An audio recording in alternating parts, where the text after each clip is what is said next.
Word to brothers and sisters, welcome back to Haiku. I do, and you know what I do it for? We do it for hip hop out here. That's the only thing that matters. So, on today's reaction, I'm looking at a freestyle by Stogie T. And when it comes to Stogie T, you don't want to waste time, going into long intros and stuff because there's basically gonna be a lot of, dissecting that has to be done. And I feel like when it comes to penmanship, especially with English raps, like Stogie T at the moment is like the ceiling. I can't see any other South African rapper punching above Stogie T at the moment. So, if anyone can surprise me with English raps, it's Stogie T. Everyone else, I mean, rappers are dope, but Stogie's like right there. But that's just basically my opinion. So yeah, anyone who does not believe Exhibit A, let's get straight into this one.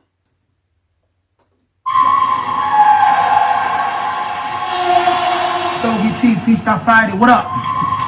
Apply pressure. Ha! I'll be damned if I made live at the baseline to have my memorial service live at the baseline. When I cross over, I want Hall of Fame, AI. When I'm no longer here, I want you to the AI. See, the thing about Stogie is you always need to pay attention to his first 2 to 4 lines. Like those are the most important. If you can get the first 2 to the 4, it kind of gives an idea of what the rest of the theme is going to be, going forward. So he's got this thing about intros where he has to hook you and give you that thing of, hey, what is he talking about? So that from the beginning, from the first line, like he always has to give you that, right? So here he says, when I cross over, I want Hall of Fame to ha! I'll be damned if I made live at the baseline to have my memorial service live at the baseline. I'll be damned if I made live at the baseline to have my memorial service live at the baseline. So we know Stogie's first project was called Live at the Baseline. I think he dropped it in 2001 when he was still with the band ensemble Do Me and the Volume.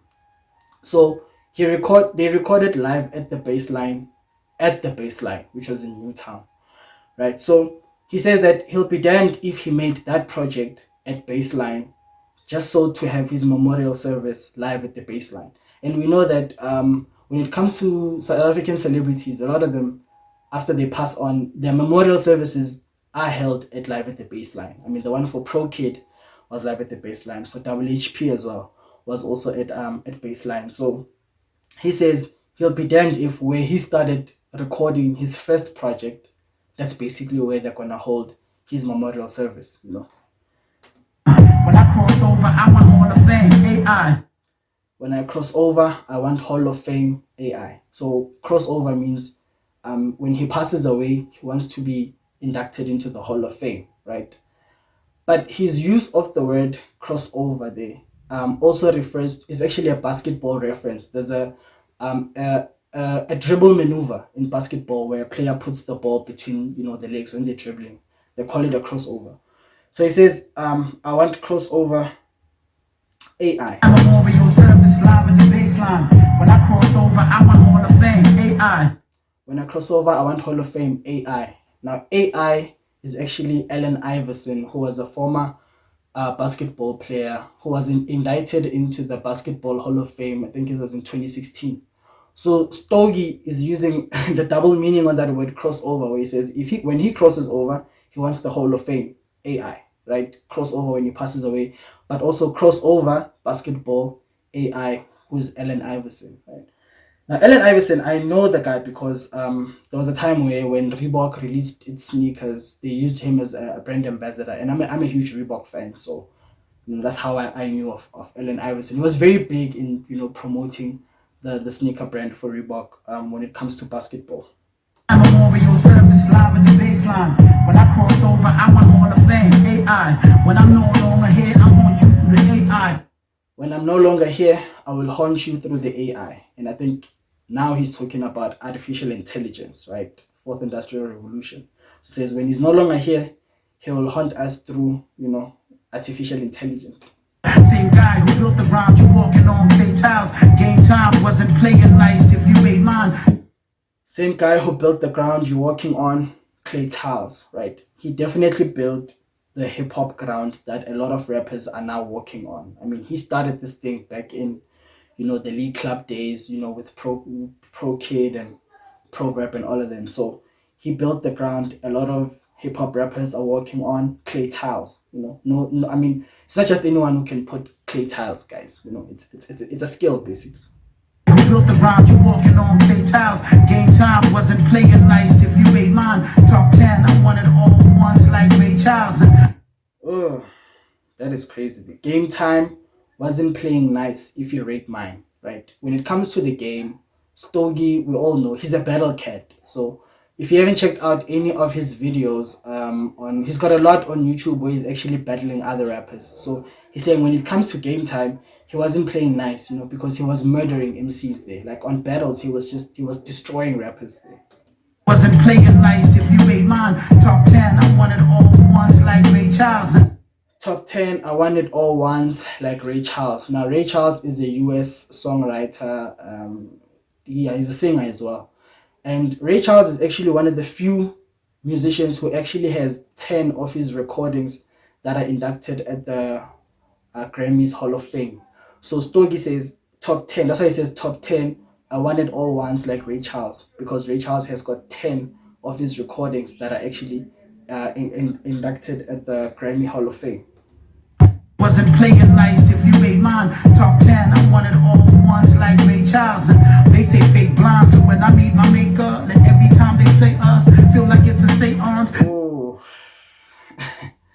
they say faith is blind. So when I meet my maker, right?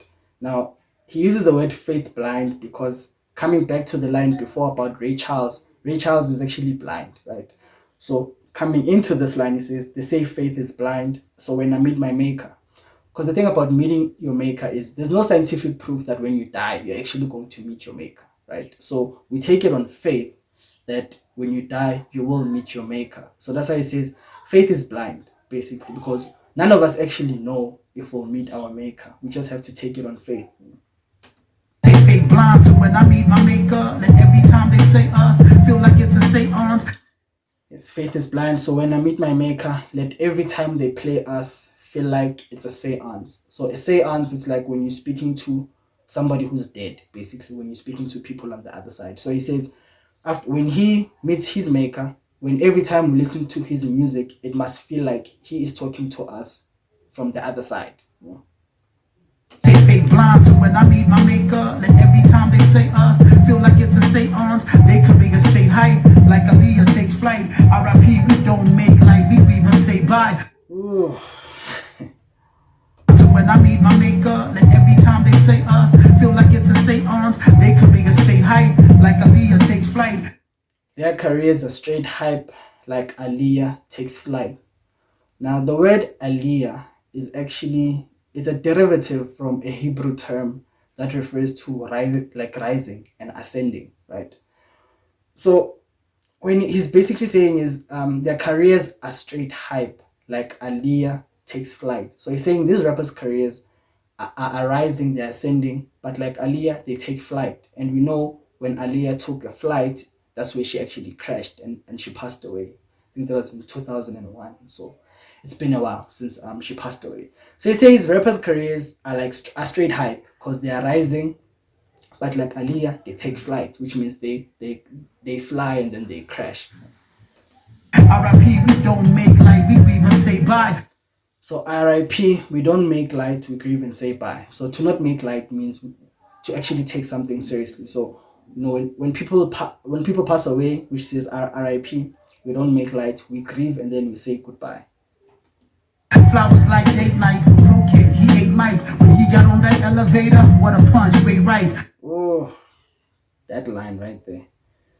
Flowers like date night for Pro Kid. He ate mics. So we know the legendary Pro Kid. He definitely destroyed mics. Rappers along with it. He ate mics when he got on that elevator. What a punch, Ray Rice.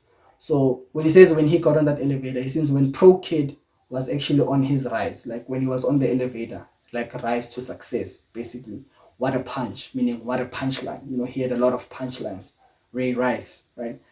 Now the Ray Rice line actually refers to not a basketball, a football player. There's a former football player by the name of Ray Rice, and I think one of the things he got famous for was the fact that this other time him and his wife were at a casino, and when they were on an elevator, I think they had a fight, and Ray Rice punched his wife, right?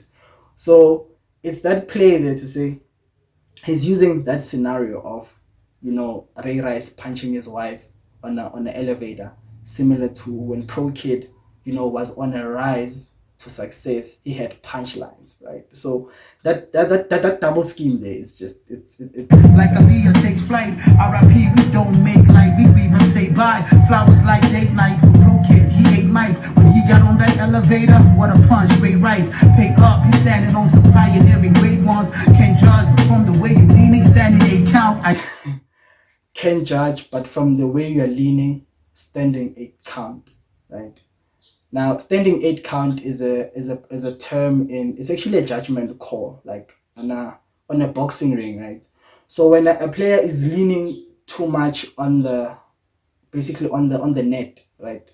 The judge or the referee has to do a judgment call, and they call it a standing 8 count to say he needs to check if this person is still in a position to fight. So he does like he'll count to 8 and ask the guy to stand properly so he can see that okay, this person is still in a position to fight. So Stogie says, I can't judge, but from the way these rappers are leaning, meaning the way they're leaning on the ropes, standing 8 count, it means they probably can't fight anymore, right? But his use of the word leaning, he refers to rappers drinking lean, right? Because we know rappers like drinking lean. So he says, look, I can't judge you, but from the way you're leaning, leaning on the ropes, but also leaning with the lean, the drink, standing 8 count, bro. Meaning, if we were to count to 8, you basically you can't continue. You're out of it basically. Standing on some pioneering great ones. Can't judge from the way you're leaning, standing 8 count. I don't do vape pipes. Just think in the air, heard it through the grapevine. Spit like so many years. Oh, we need to go back there. Oh, I don't do vape pipes. Just think in the air. And that's Stogie T. Stogie T only smokes cigars. If you know Stogie, he's always on cigars.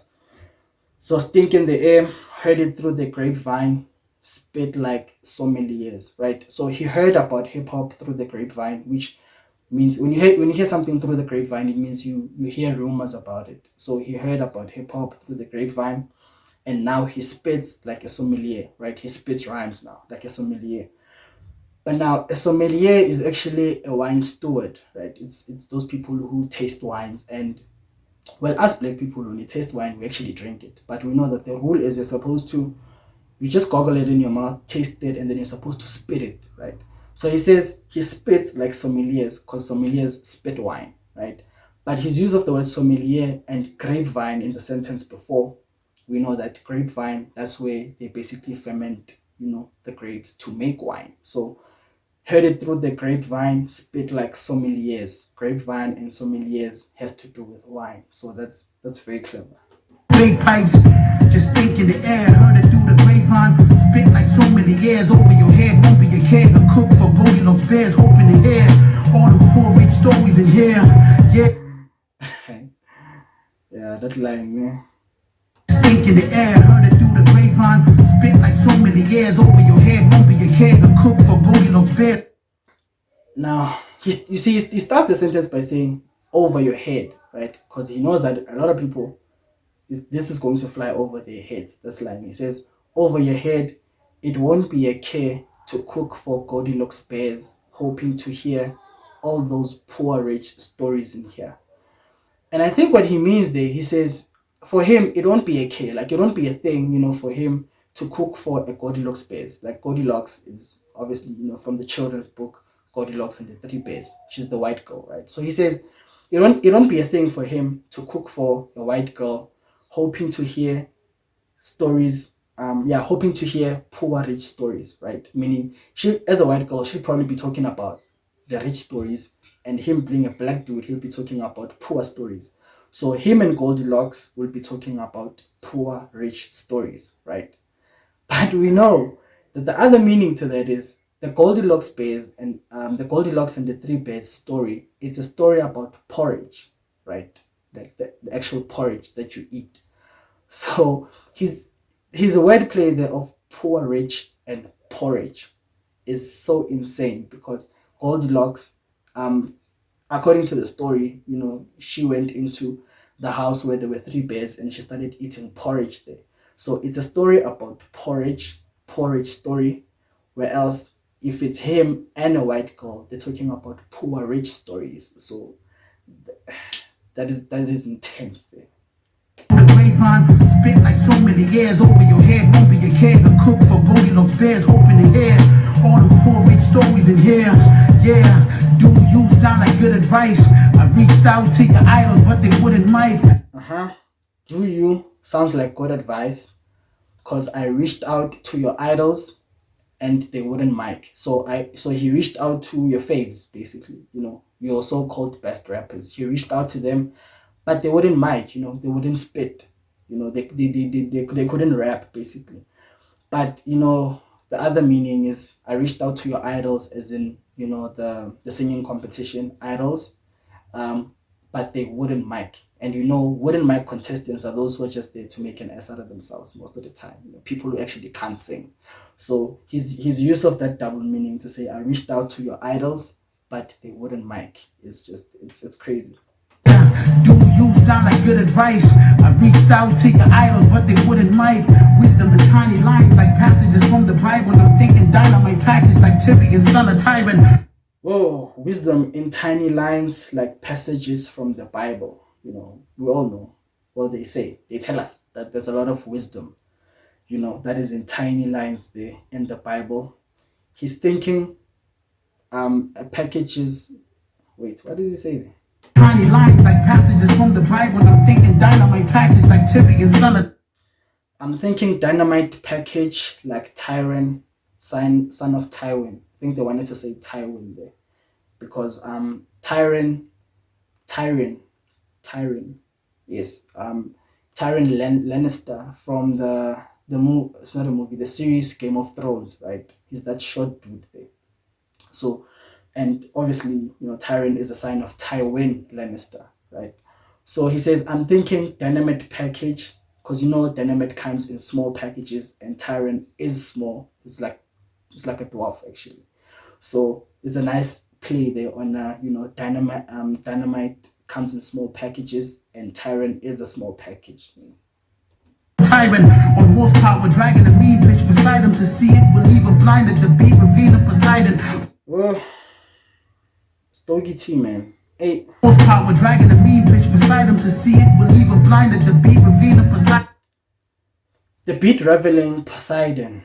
Right now, Poseidon, according to Greek religion, is actually a god, right? It's a god of water.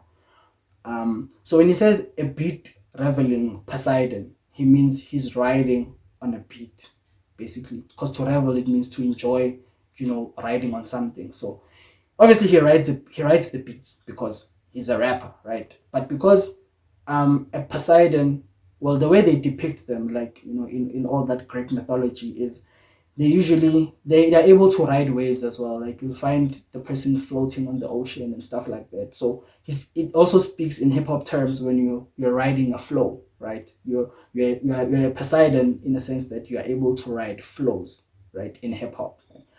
But he takes it back to the line previous to that. On horsepower, dragging a. Says on horsepower dragging a mean bitch Poseidon, because all those Greek gods, they actually used to ride on horses, right? So on a horsepower dragging a mean bitch Poseidon, but in a literal sense, obviously he drives a Porsche and the Porsche has got horsepower, right? With a chick sitting next to him. That's what he's talking about. So his use of the word horsepower dragging a mean bitch Poseidon, bitch beside him to see it would leave them blinded, right? Because the gods, you were not allowed to look at the gods in the eye. You are supposed to look down, because if you look them in the eye, they'll say you go blind. So that whole rhyme scheme there about him being a bit reveling Poseidon, riding on a horse where people are not supposed to look at him because it's basically going to leave them blinded. It's literature. Stogie is teaching literature. That's what he's doing. Believer blinded, the beat revealing Poseidon. Flow was a Tamil tiger, tied to a raft behind you. In a life of pie, you a slice shy of an appetizer. I've never heard anything like this. Like, I've never heard a flow is a Tamil tiger, right? Tied to a raft behind you. In a life of pie, you are slice shy of an appetizer. Now, the movie Life of Pi, right? If you just Google randomly the movie Life of Pi, you'll see that there's a dude who's standing on a raft and a tiger behind him, right? So Stogie is using that whole picture to say his flow is like a Tamil tiger because that raft is actually in an ocean, right? So his flow is like a Tamil tiger tied to a raft behind you in the Life of Pi. Because in the Life of Pi, that's basically the scenario. There's a guy sitting on a raft, and then behind him there's a tiger, a Tamil tiger, right? And actually, a Tamil, I think it's a religion in India because that's where 70% of the world's tigers are originally from. They're from India. So it flows like a Tamil tiger tied to a raft behind you in the Life of Pi, right? Which is the movie. But he uses the word Life of Pi as a double meaning to say in this life of pie, if this life is basically a pie, an actual pie that you can eat, you are a slice shy of an appetizer, meaning in this whole life thing, you're not even interesting, bro. You're a slice shy of an appetizer. So it's insane. I'm a tiger, tied to a raft behind you. In a life of pie, you a slice shy of an appetizer. The outlier, not like them pipe. I lead them rap bastards to devour them. Good night, night, ya. Outlier, the outlier, not like them. Outlier is something that is like outside of the system. So someone who's like an outsider, which is what Stogie feels like most of the time since he wasn't born here in South Africa. So he's an outlier, not like them, not like the other rappers, definitely not, especially when it comes to lyricism, right? The outlier, not like them. The Pied Piper. The Pied Piper is someone who's very, charismatic, a person that people like. Outlier, not like them pipe. I lead them rap bastards to devour them. Good night, night, ya. Lead them red bastards to the Valdam. Good night, night, y'all. Right? Red bastards, you could say it's like someone who's just extremely irritating. So he leads the red bastards to the Valdam. Good night, night, y'all. Now, what I don't know if this is what he's referring to, but what I know is on the Val Dam, right? Apparently, there's a part where the river flows, where it actually flows on top of an old gravesite, right? And then some people say that when the river actually runs very low, like when during dry seasons, most of the time in the Val Dam, the water gets so low that you could actually see the tombstones, like showing above the river. So when he says, "Lead them red bastards to the vile dam, good night, night, y'all," I'm assuming he means that he's basically putting people in grave sites because there's a whole entire grave site which is beneath the vile dam. That I'm not sure if they were aware of it, or there's a lot going on in this country. But yeah, there's a whole grave site which is beneath the Val Dam. So when he says, "I lead these red bastards to the Val Dam, good night, night, y'all," it basically means that he's burying them. The outlier, not like them pipe. I lead them rap bastards to devour them. Good night, night, ya. Night rider, let the nice tired kid speak to my grind power. Night Rider, let the nice tire kid speak to my grind power, right? So he's a night rider, which means he drives at night. Let my nice tire kid speak to my grind power. Now you can assume that when a person has got nice tires, nice rims, it speaks to their grind power, which is their hustle, right? You hustle so that you can basically have nice tires and nice rims on your car, driving at night and stuff like that. That's one meaning of it, right? Good night, night, ya. Night rider. But the other meaning is Night Rider, which refers to that old that US TV show, Night Rider, that was starring this guy, David Hasselhoff, where he drives this car, which is a black Pontiac. So he basically means Knight Rider, let the nice tire kid speak to the grand power, because that car that David Hasselhoff drove, it actually used to speak, right? And it also had powers, it could drive itself, it had like lasers, it had bullets and all that stuff. So that whole sentence is basically a double meaning, right? To say he's speaking about a Knight Rider, the the show, but he's also referring to himself to say when he's driving at night, his nice tire kit, it speaks to his hustle, to say he hustles, so he's got nice tires and rims, right? But he's referring to the fact that a nice tire kit speaks to my grand power, because the car in the show actually speaks. So that whole line is just crazy. Let the nice tired kids speak to my grind power. They focus on the misses cause they doubt fire. This is another intense line right here. This is the double entendre, if not a triple, right? They focus on the misses because they doubt fire. So he's saying they're focusing on his misses. When he misses on something, that's what they want to highlight, because they doubt that he's actually got fire in him.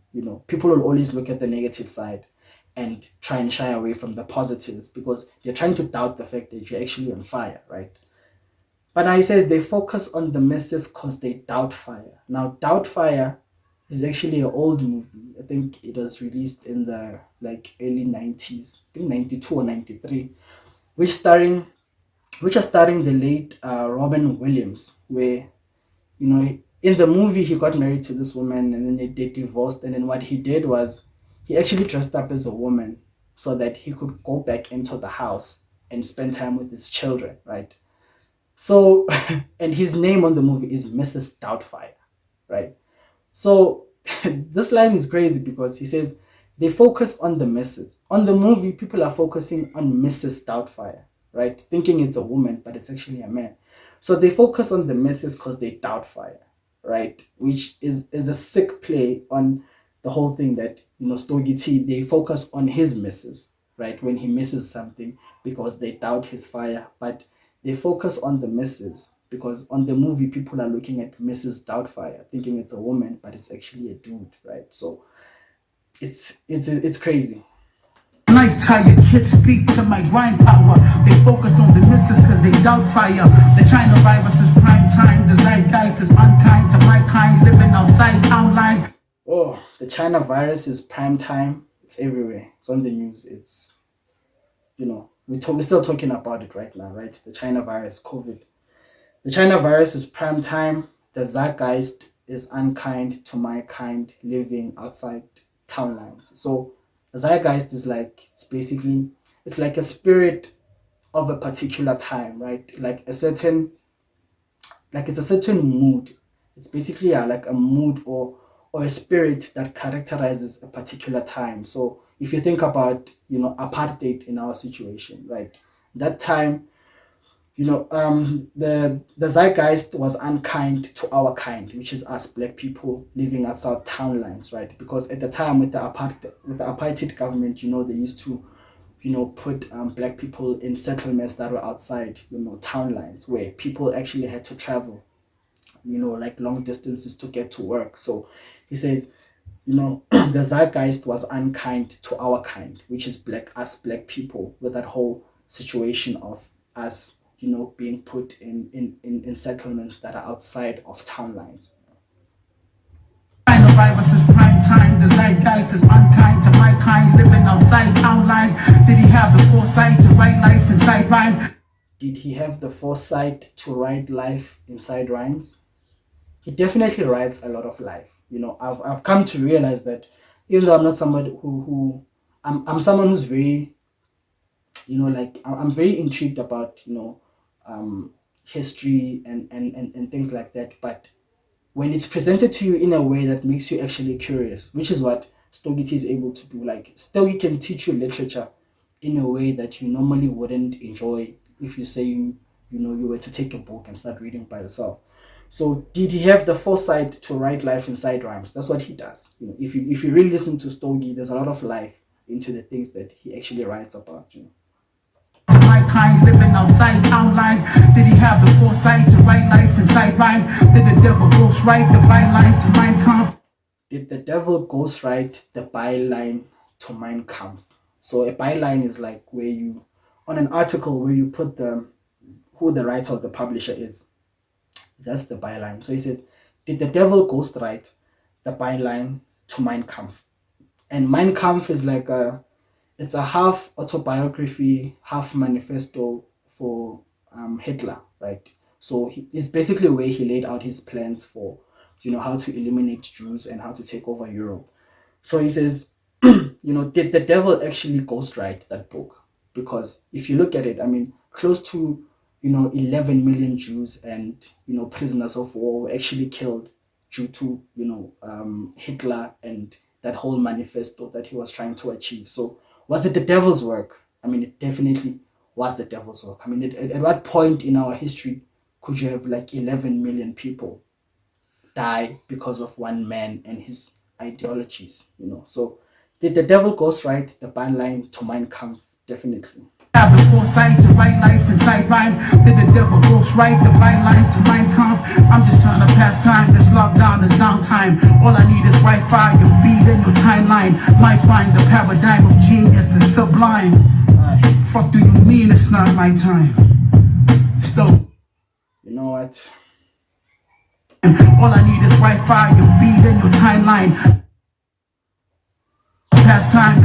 I'm just trying to pass time. This lockdown is downtime, right?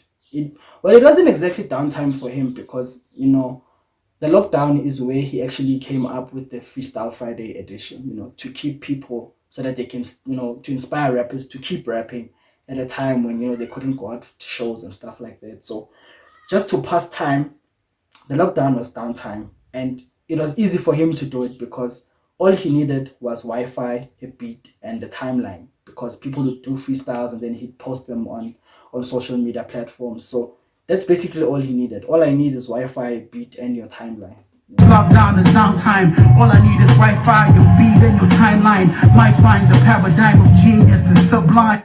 Might find the paradigm of genius is sublime. That line, man. I mean, the paradigm of genius. If you're someone who is interested in lyricism, in understanding, how people write, why they write the way that they do, why they put certain words where on which part of the sentence. If you're someone who's genuinely passionate about that stuff, you start to realize that, the paradigm of genius, of wordplay, of craftsmanship is so sublime. The beauty, and as someone who listens to a lot of hip hop music like I do, it's usually when maybe you're walking down the street and you've got this line in your head that you can't make sense of, and then when it finally hits you and you're like, fuck, like this is beautiful. Like, how could a rapper think of something like this? So the paradigm of genius is completely sublime, which is what sublime means. Something that is beautiful, that just makes you go, what the hell? Fuck do you mean it's not my time? Stogie. What the fuck do you mean it's not Stogie's time? It's always been Stogie's time. I don't think there's ever been a time where, there was ever, doubts or questions about what Stogie T is actually capable of. So, yeah, man, that's that. That's the end to my reaction to Stogie T. Yeah, I just have a couple of more freestyles that I also wanna, do reactions to before I wrap it up and move on to what I call the next segment of these reactions. But yeah, thank you very much for tuning in, and remember, take care of your mental, and yeah, peace and love. I'm out.